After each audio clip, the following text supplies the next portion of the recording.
Olá, tudo bem? Estamos indo aqui para os últimos capítulos do livro de Atos, para finalizarmos o livro. Capítulos 25 a 28.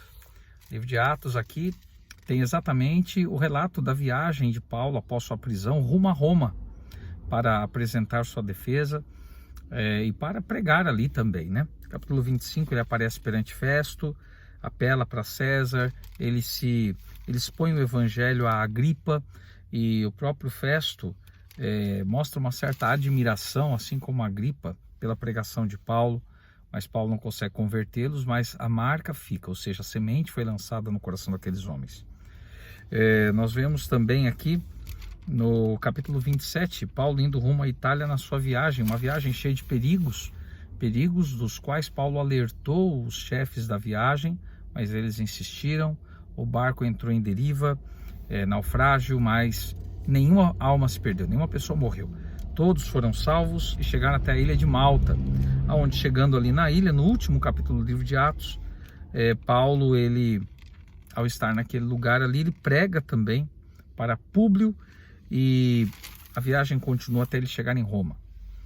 Deus, ele livrou o apóstolo e aqueles que estavam com ele da morte no naufrágio, livrou Paulo na picada da serpente que ocorreu ali, naquele momento em que ele estava junto ao fogo depois do naufrágio, e as pessoas da ilha consideraram Paulo até como um deus, porque ele foi livrado dos dois momentos. Primeiro, consideravam ele um provável bandido digno de morte, por isso houve o naufrágio. Mas quando ele foi mordido pela serpente e não morreu, eles consideraram ele como um deus, né? Interessante isso. E Paulo, ele mostrou que apenas ele era um apóstolo, seguidor de Cristo e protegido por ele.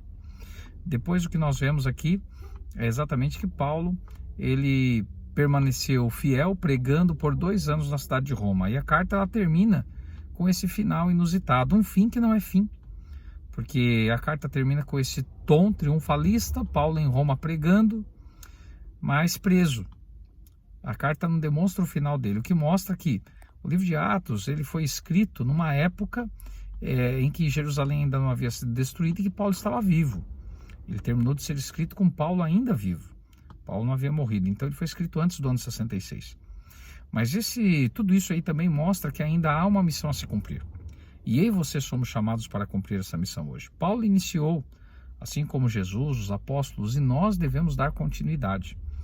Então, que eu e você possamos dar continuidade ao cumprimento da missão, levando a missão até os confins da terra, nos nossos limites, que nós possamos compreender que em Cristo não temos limites e que devemos ter o poder para pregar o evangelho imbuídos pelo Espírito Santo.